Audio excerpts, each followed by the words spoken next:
Hi, I didn't see you there. I was just sorting through my recycling when I noticed one of the most beautiful morning glory vines I've ever seen growing over my side of the fence. Well, obviously it's not growing here. It's growing from my other neighbor's yard. So it looks like I'm surrounded by braggers who just can't help but point out how inefficient my yard is. So, looks like I got some work to do. My name is Chris, and welcome to the Voracious Gardener.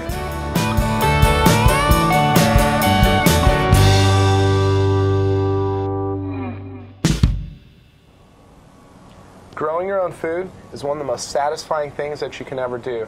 You know it went into it, and you know it came out of it. If pesticides were used, you know about it.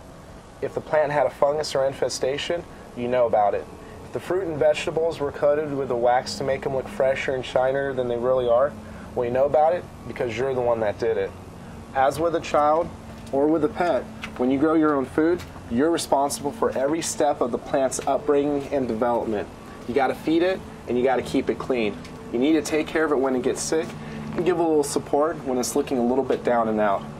Although it is nice to be able to buy a plant that's already well on its way to producing food, you can't always be sure that the plant wasn't grown with GMO or genetically modified organism seed. In a nutshell, GMOs are plants that are scientifically engineered for faster growth, higher yields, and insect resistance, among other things. While these features sound great, the presence of GMO fruits and vegetables in the world's food supply are now being linked to certain cancers and severe allergic reactions due to the foreign plant and animal proteins that the GMO strains are spliced with. So, the safest way to grow safe and healthy food for you and your family and your friends is to start with non-GMO seeds from a reputable source. We have included links to a few of our favorite online non-GMO seed retailers in the description below. But before you buy your seeds, you'll need a strong and sturdy workspace to do all your potting and soil mixing. So today, I'm going to show you how to build a simple potting bench that can perfectly fit in any out-of-the-way area, just like that little walkway that you saw behind the house earlier. So, follow me.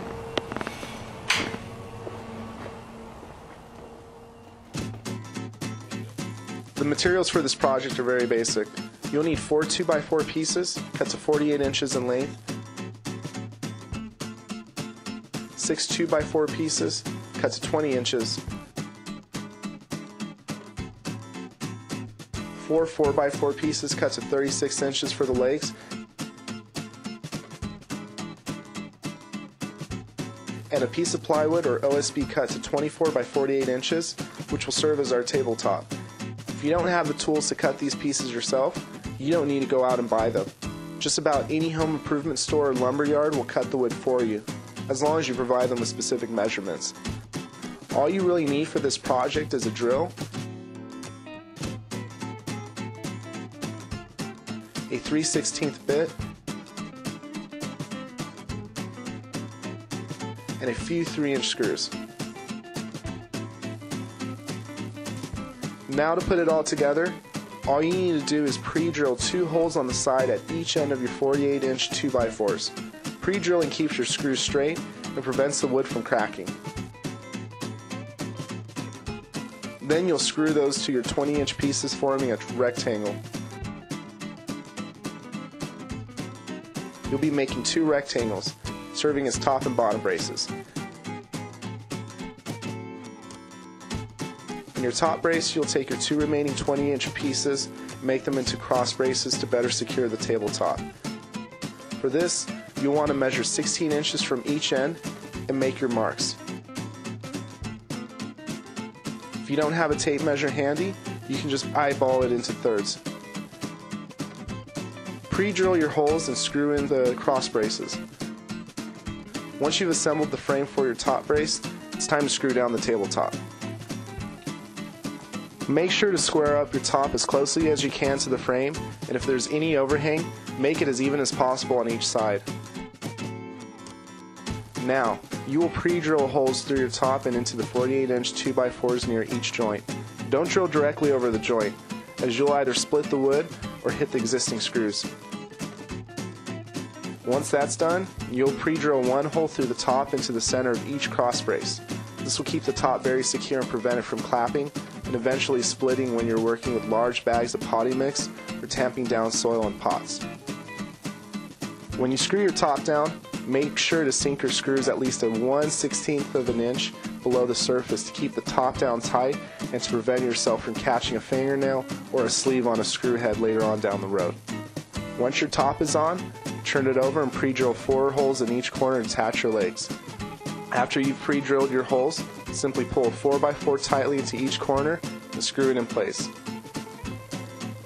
The final step is attach your bottom brace. All you need to do here is pre-drill the holes in the corners, just as you did for the top brace. Then stand your table up with the legs inside the bottom brace and screw the legs in securely. This will prevent the table from rocking and keep the legs from getting loose.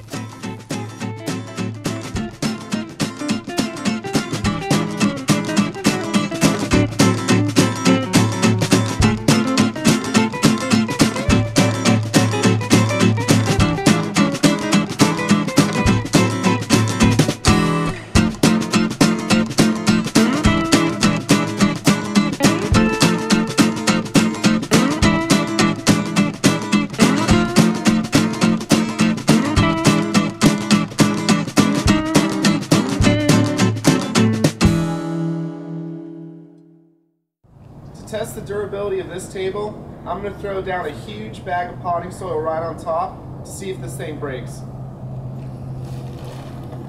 My name is Chris. Thank you again for joining me on Voracious Gardener.